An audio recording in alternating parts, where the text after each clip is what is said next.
This is all content. All this Oh is man, gold. I have Okay. like ideas. So I talk about this for at business conferences. I go, listen, Well, hold on. Here, I'll go ahead and intro it. And then we'll just keep oh, talking. Okay. Yeah. And I'm gonna have this in here, so people are gonna like intro what? Don't worry, you'll see later. Don't worry about it, guys. This is amazing. You just walked into the best conversation. we were talking for over an hour and about an hour and 15 minutes, I and know. it's been And awesome. Are we going to start the podcast yet? Because let's yeah, just keep doing this. I'm telling you. What's going on, leaders? I'm Aaron Bolton. This is Leadership Lockdown. Thank you so much for being on today. I have this amazing pleasure to have the guest that we have today, Tony Francisco. He's the CEO of CloudPlus, and that is just the very beginning of all the resume, the CV that he has. And we have been talking for an hour plus, and all the man, it's beyond gold nuggets. Was it platinum nuggets, diamond mines? It's going to be chopped up, and there's going to be, and I might insert some stuff in this video. You know what? I'll put something right here. Let's see where it's going to be. Right here. There's like a little thing in YouTube. I'm like, click on that. That's going to be really good. You need to know about this. Right. So I'll have something up there. But Tony, let's just continue talking. Real quick, can you, so everyone's like, people are jumping on, like, Tony, okay, who is this guy? Now they're intrigued. Now they want more. Now they want more. Well, now I have COVID. Apparently, great. Oh, by the way, I went to the doctor this morning. I got tested. Got my blood drawn this morning to did check it you? out. Yeah. I gave blood yesterday. Oh, did you? I did. I went to. I'm still waiting for an FDA approved antibody test, but Right. for all intents and purposes, I'm either on my private jet. Oh, you can't Is see it it. green? It's not green. It's weird. I've got the green screen does all kinds of funny stuff. How awesome is that? You can have literally any background. Look at that. There it is. Just Look at, like that. where are you? Oh, is that Fiji somewhere? No, Nepal? Where are you? It's very, very rainforest. Or a giant hamster. I have a giant. Right. Just, oh, it's time to go to bed, guys. Today's world is amazing. I mean, you've got you have the ability to do absolutely anything at any time from anywhere, and I think the leadership lockdown is based on sharing experiences. And Aaron, I'm happy to be here. I think I think what you're doing is great because you're making a salad mixture of all the different perspectives and experiences, and you're putting it together. With my thing is all acting weird now. Oh, there we go. Better. Back. Yeah. Yep. You're creating an experience for people from different perspectives, and you're bringing in different levels of initiation that have occurred over time, and from different people with different calibers in different industries, and that is invaluable. That is absolutely priceless, because having somebody with amazing oratory skills, and they're a great orator, they're charismatic, they're personable, and they're telling you everything. It doesn't mean that's the right fit. You need to have different perspectives from different people, and see what resonates with you from the person that's delivering the message, and also the reality and the physics that you're currently trapped in. So Thank you so much. I appreciate that. I really do. And again, I'm very happy, very excited. I was, and it's funny, just from how we're talking with each other. And people might see how we're communicating with each other on different clips. Which, hey, click there. There's another clip. There's another clip right there of stuff that we talked about, as if like we've known each other for like a while, right? And this is the second time we've talked. The first time was like impromptu for like actually 40 minutes because Zoom said, "All right, we got to go." But but you've I've seen right off the bat, first of all, you're easy to talk to, you're a funny guy, but you also have so much knowledge, but also wisdom.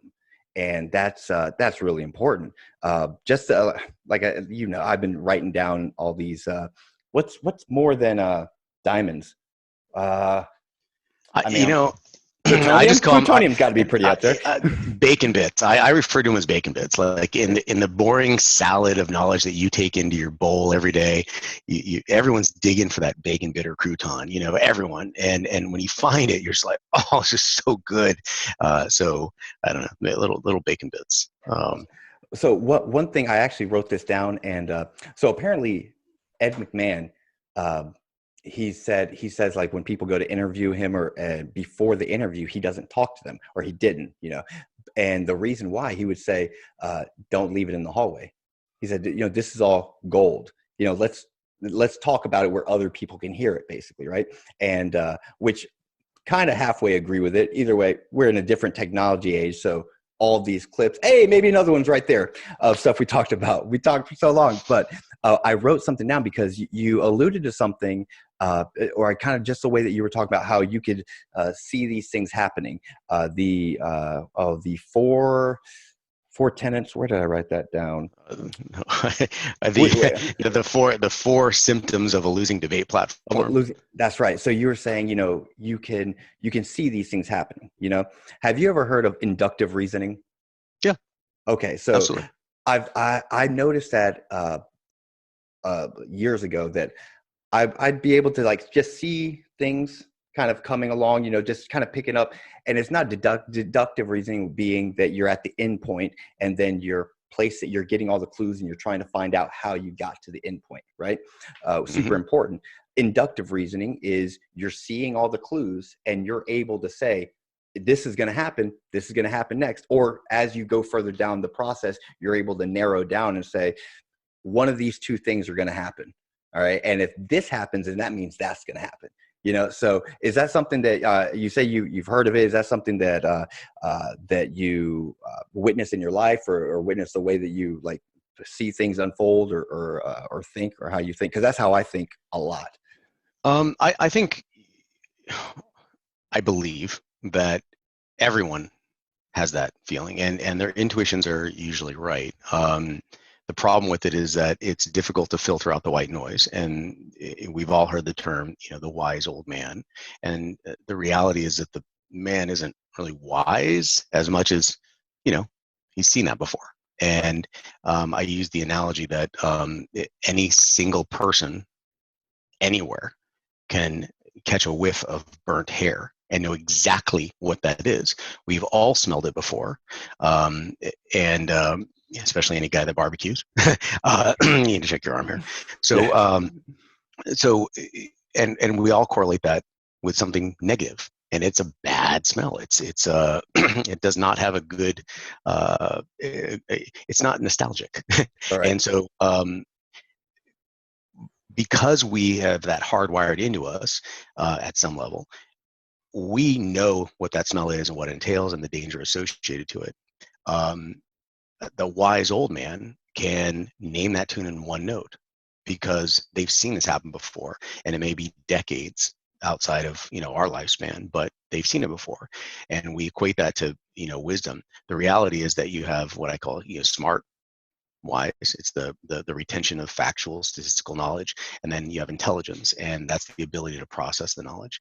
I don't think I'm that wise yet. I think I'm pretty intelligent, meaning I have the ability to correlate what I have, MacGyver things, and that's, a lot of people depend on that. With a paper clip and a band-aid, they can create a nuclear bomb or something like that. There's ways of thinking like that, but once you start to be able to use that intelligence with the acquired statistically relevant facts and experiences that you've acquired over your time, you can start to see the strings to all the puppets out there, and you can start to predict things. And it's refreshing, but it's also scary. It ruins the way you look at a lot of things in the world, because you start seeing the flaws and the systemic problems.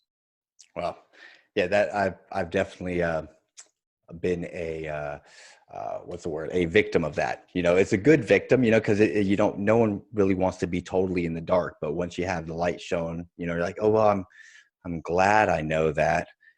It's better to know than not know, but still the fact that I know sucks. So it's like takes away some of the innocence, some of It the childlike. does.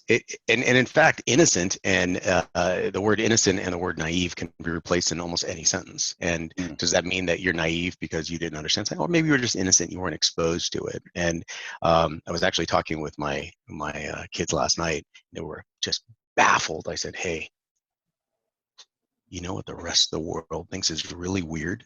I'm like, "What?" And I said, "Peanut butter and jelly." And they were, that was, I can't even describe the look on their face, like the audacity. How dare them? Who do they think they are? Right. Who are these people? I'm like, the entire planet, Yeah. and I said, also, Halloween. They don't know if that's real. And they're like, what are you Right. talking about? That's real. No, it's just the United States. Yeah. Just the United States does peanut butter and jelly. And they don't understand that. So once you start backing up and you start becoming initiated in other areas outside of your little vacuum sealed container, it does it dilutes a lot of the excitement in some areas, but it also drives you to fix a lot of things because you start realizing maybe it's not just about you. You're not as big as you once thought you were. Maybe you become a little bit more human and active, on the lowest common denominators of humanity outside of your very, very small practices and habits. Very cool. Hate to kind of do a jarring thing, but we'll figure it out. Yeah. Can you give somebody, give the people listening kind of your background, where, your background in professional, even personal, hey, when did you start walking? No, yeah, yeah, just, We've been talking for an hour and a half. I didn't even know. We're like, are we going to start the podcast? What are we yeah. doing? And like, Oh, we haven't started yet. We haven't we just started do an yet. intro at the end. Let's do an intro. Uh, so Hey, when it's flowing, when the conversation is flowing, I do not want to, break that. So my name is Tony Francisco. I am currently the founder CEO of a company called CloudPlus, cloudplus.net. We are a hosted services distribution platform. I founded back in 2003 a company by the name of the Message Center. There was no such thing as hosted exchange back then. You had to buy an exchange server for your email, Microsoft Exchange Server. You install it, you manage it in-house. And at some point, I said, why can't we just host that for people in racks? And so I think we were the fourth known hosted exchange offering in the world back then. The other three came out within 90 days. It just makes me so mad. I kind of want to be the second, definitely not the first though, because I know they Right. went through some hassles to get those agreements. But the evolution of what's now considered the cloud, there was no such thing as the cloud back then. So the evolution of the cloud, the MSP, the channel, the reseller market in the IT industry didn't exist back then. So 2003, 2004, 2005, 2006, nothing was there. It started rearing its head around 2006. 2007, it became a little bit more well-known, prominent, because it was clearly the future. And with then, I've been an active member in the IT community for quite a while, and I'm a firm believer that there's the best way to predict the future is understanding the past. And I understand the past pretty well because I was a critical component of it. And the future is going to be awesome. Awesome. When we were talking earlier, you mentioned that you spoke at the White House. And if you noticed, I didn't say anything about that because I was like, "Oh, we're not. I'm gonna wait till we start the podcast." Whoa! So not many people can say that. So what was that about? I've got this interesting background where kind of the Forrest Gump of just, hey, just keep focusing, and I found out that when you focus on an exit strategy, you create something and people are going to buy it. Here's your exit strategy. People can smell that, and that's I can smell that. I'm extremely aware of that, and I have a visceral reaction to it because you don't know when you're going to leave, and we're trying to accomplish something together. So, what's the vision, and how do we make that happen? But when you create something and you focus on it, and you don't really get distracted, you're building something that's amazing and people start to buy it. They give you money, which means you have more resources to build it. And but you're really not worried about that. The next thing you look up and you're like, hey, great, I got millions of dollars, great. But and then at some point you're going to start getting invited to different places. And I was part of a think tank.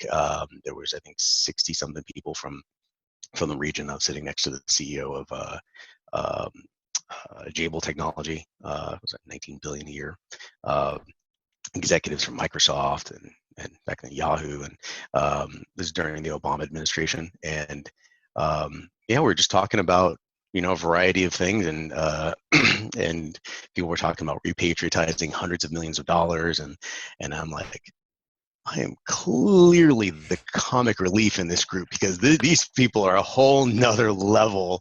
And but I am the only person in this room that's not wearing a tie. And so the event was called Strategy and Solutions for, and then they had a rotating list. But we had, I think, everyone there except the president, vice president, secretary of state, Speaker of the House, and Senate Majority Leader. But we had everyone else was there. It was fascinating. They rotated through. Michael Stratmanis was the MC of the event, who was Obama's right hand and on the legal side.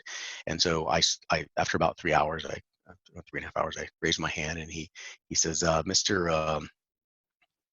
Francisco. He looks down at his chart, and he's like, who is this guy? And so I stood up, and he goes, decided not to wear a tie today.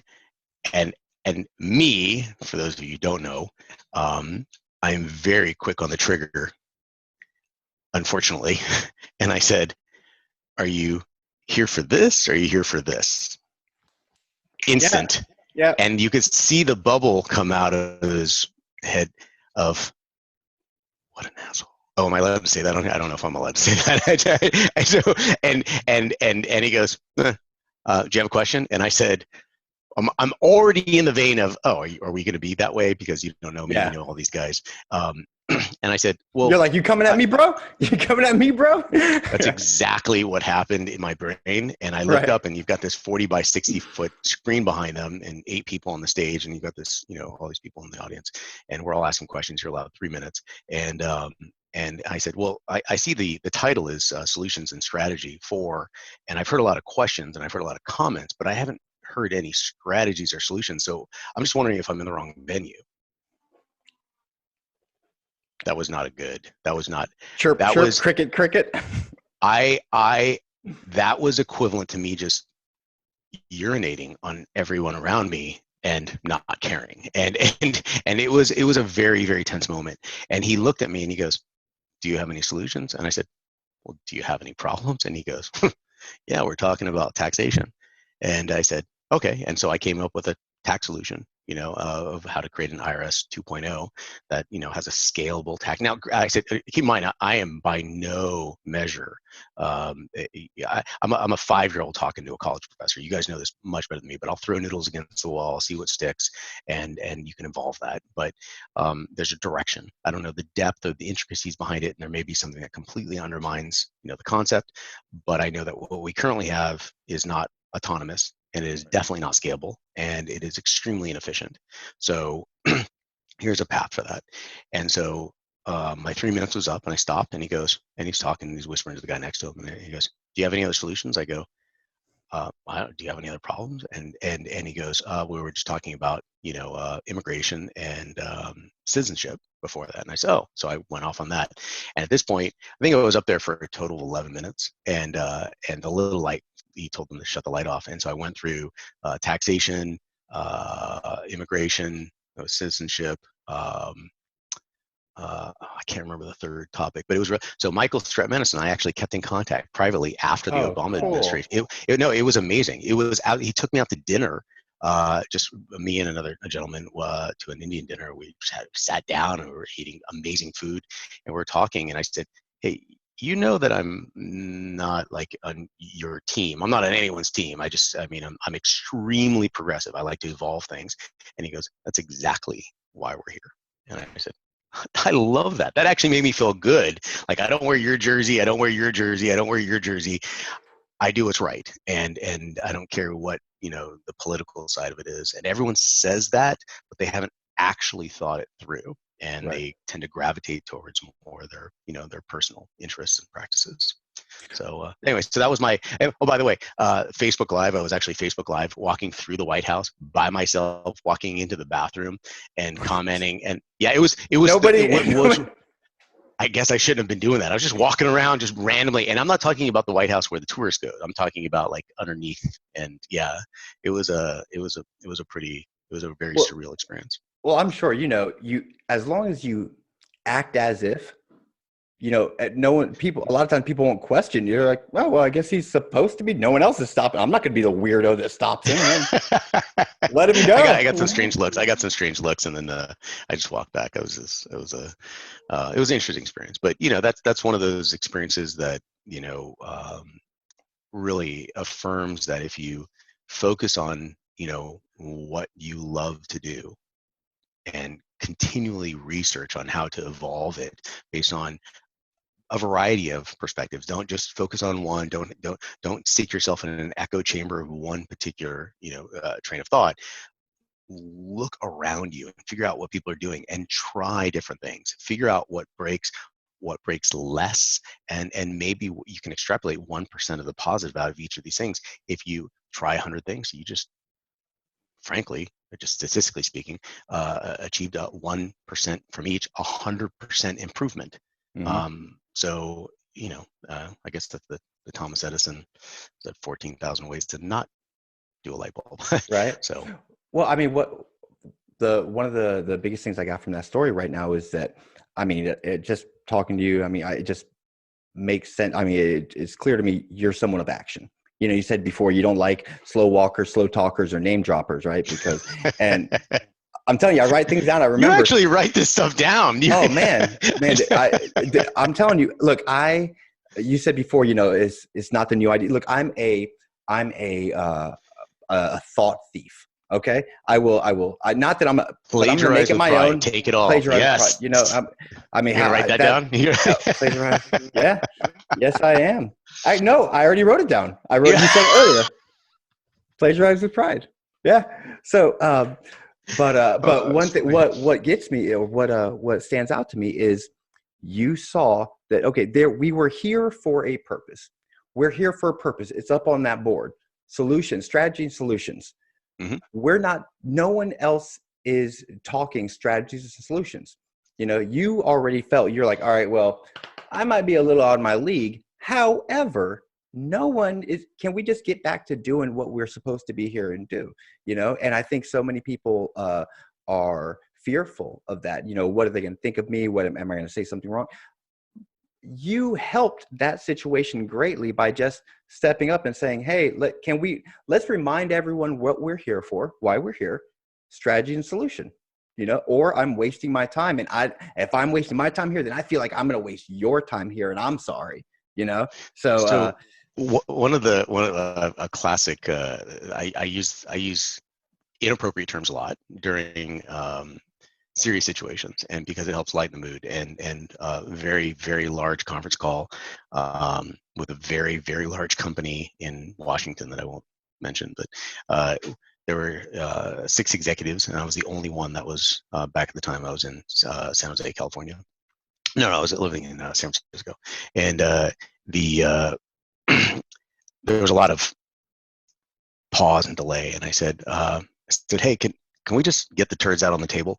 And there was this weird pause, and I said, a lot of you here, from what I'm understanding, you guys are spending more time trying to keep your job than doing your job. And since I'm the one here that's probably not going to get fired since I own the company, I'm just going to call it out that I want to make this happen, X, Y, and Z. So I'm willing to move forward. Can we just figure out from your side who is willing to kind of embrace that vision, or the general understanding of the objective? And there was a long pause. Somebody laughed. Everyone started laughing after that. I said, that is the person in charge right there. Whoever just laughed, that is the person who's running it all. And then you hear this person say, yeah, I'm in agreement. And then everything got signed. So I'm a firm believer that you are absolutely, your intuition is dead accurate. People spend more time trying to keep their job than doing their job. They spend more time, that term, listening to respond than listening to understand. And they spend a lot of time, speaking to justify their relevance without actually engaging and taking action. Because that's the one thing that that separates the wheat from the chaff. That shows what your relevance is on this planet. So, Absolutely. Yeah, I used to tell people when I managed and led people, it was, and actually I've said it to my daughter before too. Look, I will help you with the problem, but we're going to spend 10% on the problem, 90% on the solution. That doesn't mean we're going to talk about the problem for an hour and 9 hours on, no, but whatever it is, within reason, 10% on that problem, 90% on the solution. And that's it, that. And I think you're absolutely right. More people, they focus on the problem. They focus on I like what you said, trying to keep my job rather than doing my job. And if you just did your job, then you wouldn't have to put so much effort and energy into trying to keep your job, and you would be getting crap done. You'd be getting stuff done that you're supposed to do how anyways. dare you suggest that? Right. Who do you think you are? And you know what? If you lose your job after that, if you lose your job after that, then, and you were doing everything you were supposed to do, it's probably better off, because now you weren't with a company that maybe respected you doing exactly what you need to do, or maybe it wasn't the best fit. Save a lot of situations that are happening right now because of COVID and people are getting laid off. This is like an anomaly that kind of takes it outside. But so before, you were talking about the getting outside, us needing to get outside of our bubble, us needing to get, and that's now that's difficult. That's kind of difficult, right? Because we're in our home bubble, right? Whereas before, we were at least out, yeah, we have the internet, and yeah, we have other things that other resources we can rely on. But with the lockdown, or the stay at home, quarantine, whatever, verbiage people want to put to it, we are lacking a lot of the one-on-one, experiences with other people anyways. And so how is it, or what are some challenges that you're coming across in your business or with your day-to-day, being at home, unless you're like lockdown, schmuck down, I'm doing me. Well, that's an interesting question, and I think it really depends on your perspective and the industry you're in, the role in the industry that you're in, and frankly, the customers that you have in their industry and their role in their industry. So it's going to be a Rubik's cube of combinations. But I think the general consensus is that there are a lot of things that have changed forever, and they're never, things that are now normal, or that are going to be here forever, weren't as solidified or calcified as they were before. Video conference calls are now a complete standard. Working from anywhere is absolutely a standard right now, which leads into talent anywhere. So the hiring now may not be as localized as it was. Maybe you're hiring from anywhere domestically. I mean, before, internationally was considered outsourcing, but is that going to be outsourcing now? Because technically you can hire somebody in the next state, 2 states over, 3, 4 counties over, that don't have to commute. That because of video conferencing, because of the working anywhere standardization that's occurring, that's being forced on us right now, is everyone just going to be outsourcing, or is that just working at a more global concept? And now I'm certain there's going to be some standardizations on domestic versus international workforce, but talent is everywhere, and I think that it really goes down to the merits of the talent that will enable the hiring to take place from anywhere based on the standards that have been forced on us from COVID-19, from whatever other pandemic hits us in the future. Working in an office may not be the core pillar that it was before. It may be just an office, just Right. another office like everyone's home.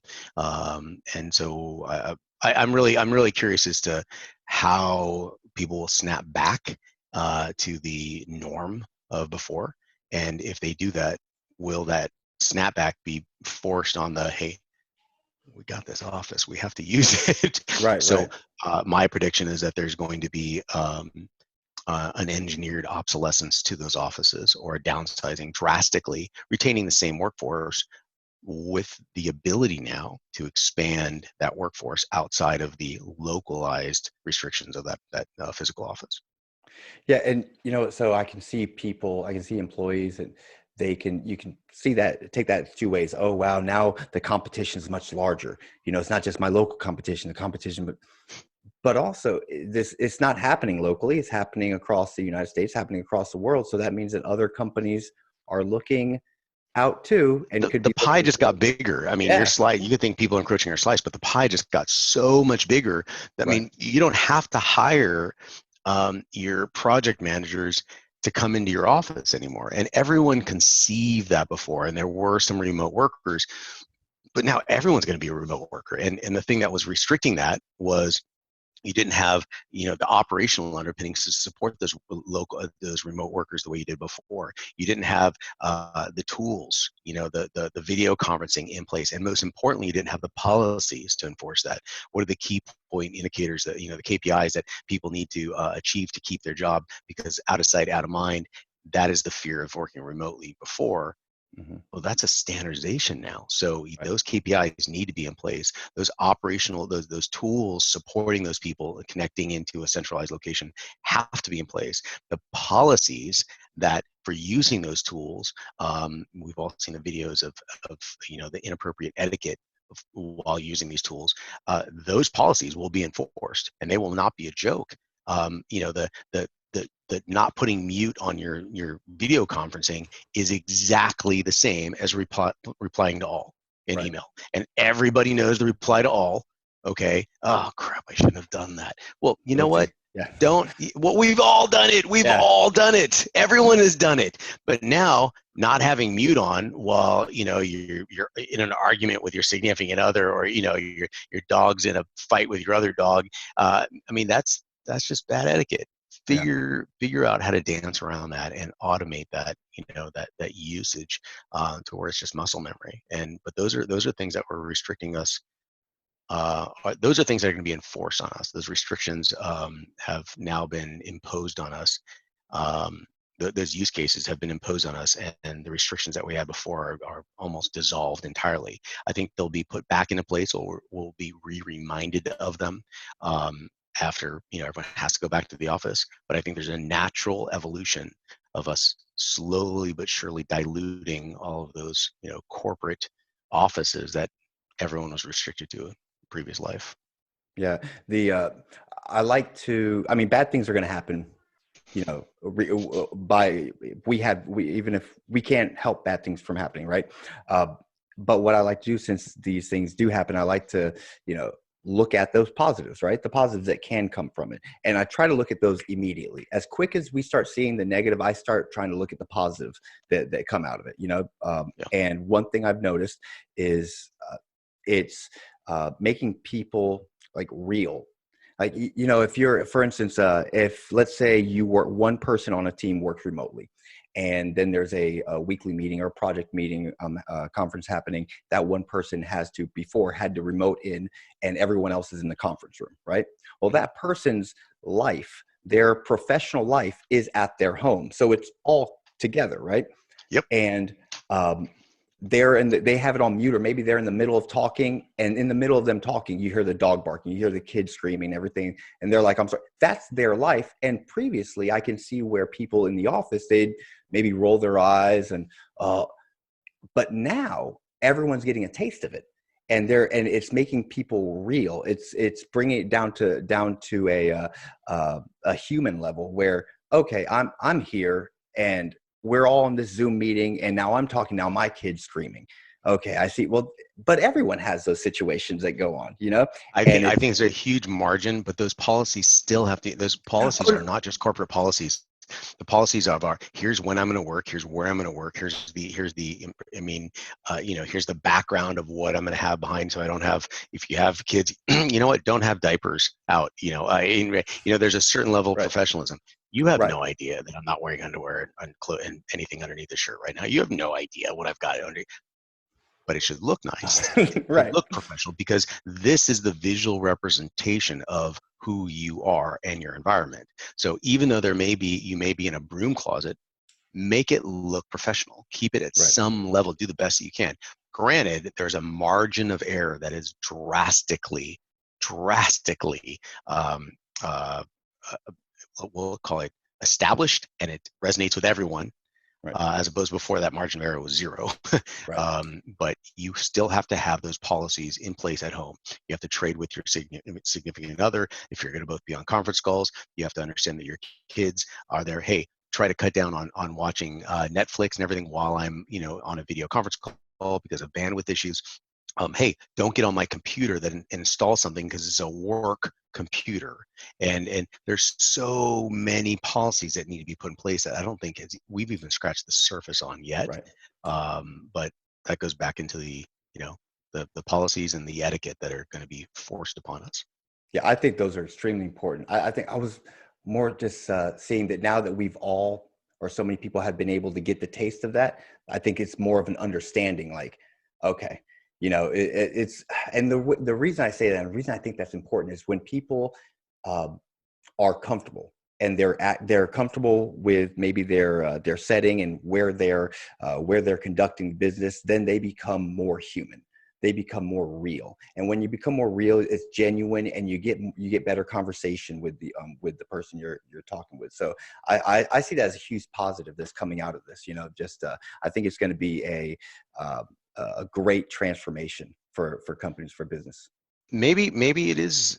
You're seeing someone every single day in an office environment, and you see what they look like every single day after some level of preparation.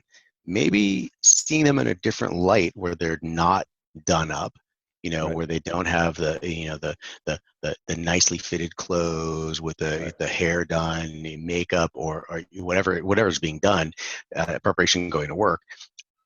Maybe this adds a little bit more of a personal effect, and then you could start exploring, frankly, what's outside of this. I'm a huge practitioner of Brazilian Jiu-Jitsu.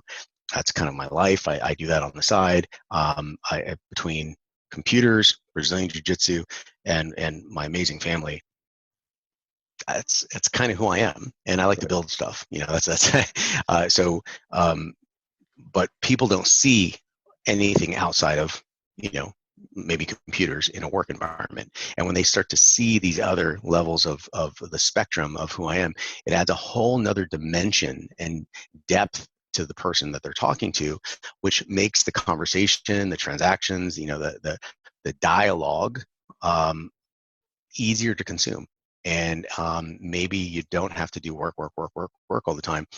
Maybe you can talk about some commonalities that the two of you have while you're talking to kind of dilute the intensity of the work situation.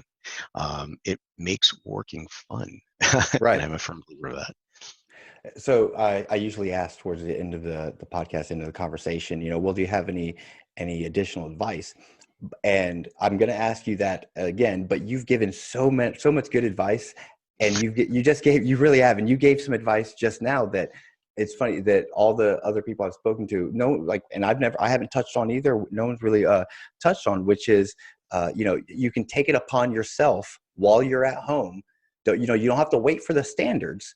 You can take it upon yourself to start being professional. We know what professional is. We know that professional work at home is probably not going to be the same as professional in the office. However, there is that level of professional that you can still sit. You can still set and start making maybe even, I don't want to say a name for yourself, but start setting expectations with others that, I'm working from home, and this is, I like what the little things. So little things that were jumping out would, like the background. The background's important.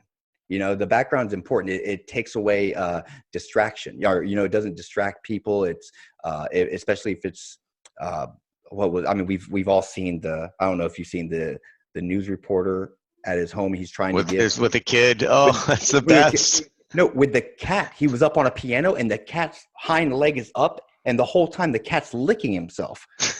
I didn't see that one. No one knows what that guy said. No, it could have been like, we're invading Iraq again, and we'd be like, why? What's that cat do? So important, so important. But, Wait, there was a guy talking. There was a guy talking. Yeah. Why do they just have a cat on the news? Yeah. So I think that's so important. So is there any additional advice or anything else? I feel like I'm really taking, oh, I am gonna, no shame, taking full advantage of this conversation, because you do have so much knowledge and wisdom. So any other advice or anything else that you can pass on to anybody listening, anybody watching who's at home and maybe going through any challenges, or just trying to make things better, trying to have a work environment at their home during this whole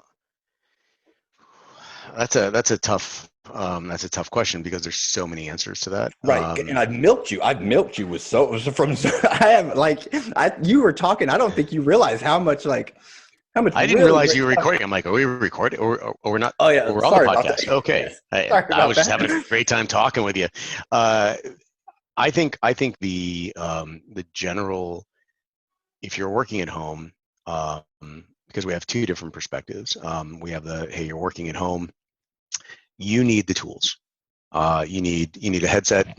Okay, not plugging any companies here. I use a Plantronic Savvy. It connects to my desktop PC. It connects to my voice over IP telephone, and it connects to my cell phone. So I can wear this. It's comfortable, and I can connect to everything. I don't have to have different headsets, and it sounds clear. It has great voice canceling effects. Perfect. Great for me. If you're doing customer service, do you need all that? Probably not. So just get something that's a little bit less, but you need something that's comfortable, and you need to like what your environment is. The second thing is the placement, because now you have a method of communication. Of course, your computer setup. The second thing is your placement. I mean, if you're going to be on video, do you have a background that is professional? If you don't, go on Amazon and find a green screen, and you can hook it up to the ceiling. I actually have a green screen behind me, and it cost me $21 for the fabric, and I think $38 for the little rollers. I hooked it up to the ceiling, and I pull it down. I can have anything I want in a professional looking environment at any point in time. Not that I don't have a professional environment, but I have proprietary stuff on whiteboards behind the green screen I don't want you seeing. So so you understand your environment. And I think the third and probably the most important thing, because it doesn't matter what you have, the policies that you have, not just between you and whoever else is living in with you or around you, but the policies you have with yourself are incredibly important. I am going to get up at this time. I'm going to do these things when I wake up. I'm going to make sure that I have, because there's a certain physical activity. Differentiating the work life versus home life is incredibly difficult. And here's a statistic that is so relevant and profound that I'm fascinated why the studies aren't done yet. But I have experienced over the last 30 years from having remote offices, working at home, 1 in 8 people can work at home successfully. That doesn't mean that 1 in 8 and seven out of the 8 fail. That just means that 1 in 8 works like me. That is a level of success that I really, they have a specific regiment. They can define, they can answer an email at 1 o'clock in the morning because they just happen to look at the phone and they answer their email. That's important. The second one of the of the 8, they're kind of I don't want to say 9 to 5, but they're actually a good employee. Okay, and I'm not saying those are bad people, but that's not the people that I'm looking for. I'm looking for the 1 in 8. Unfortunately, outside of those two, you're going to find people that leave at stop at 3. They're not going to check their email after work. They're going to really struggle with the distractions of working at home, which means putting those policies in place, understanding when your Xbox or PlayStation is put away, when people can be playing those around you, when you're going to work and be on conference calls, where everyone has to be in a certain level of volume they're going to be at, where the dogs and cats are going to be, so they're not licking themselves up above you and then distracting from the news broadcast that you're on. When you're on a phone call, because you're using a lot of internet bandwidth, when other people can't be consuming that bandwidth to make it more complicated, you are the visual representation of your company. And if you don't have those policies in place, it's indicative that your company doesn't have those policies in place, or their standards are very low, and you don't understand that until it's too late. So put those policies in place, get the tools and the placement that you actually need, and you will have, I don't want to say a frictionless experience, but you will have a much better experience than somebody who comes in and is not as prepared. Tony, that's amazing. And I don't say that lightly. I haven't heard policies yet. I haven't thought about policies yet. I used to create policies too for, company, and my wife and I. So I told you before, she's a guidance counselor, and she is. How are you an elementary guidance counselor from home? So Zoom helps out. You got to get almost sell. You got to get creative. Zoom helps out a lot. So she's on at least one, sometimes two Zoom calls a day, and I'm at least one or two, either an interview or I'm talking to a client or something, right? So we figured out pretty quickly. Okay, we need a schedule. We need that schedule, and that just realizing now that's only part of it. It's the schedule, but then the policies. There's some policies. The policy is overarching. We just took like the schedule. Oh, we'll just do the schedule. There's so many Schedule is other not the things. policy. Yeah. Yeah, and usually I'm up on like before Zoom call. I'll get on there 10 minutes early, and if it's lagging, I'm like, get off Netflix. Get off get off. But I think that needs to go that's a discussion that needs to happen. Someone's on Zoom. Internet's. We need to get off the internet. So those little policies I think will help ridiculously. Come up with those policies. Tony, thank you so very much. I really, really appreciate this time. I'm honored, and I don't say that. I mean that. I'm really honored that I had the chance to be able to talk to you about this and everything we talked about before. Which again, I'll send you the links, and there'll be another one right there. Click on that. That's a really good conversation we had. Thank you so very much, Tony. I really appreciate it. I really do, man. Aaron, thank you so much for your time. And Leadership Lockdown is an excellent experience for everyone, sharing a lot of perspectives. And for those of you who didn't realize, we were talking for an hour before we even realized that we were recording. And it was just a great, great conversation across the board. So thank you so much, Aaron, for letting me be a part of this. Thanks, Tony. See you guys later. See you, leaders.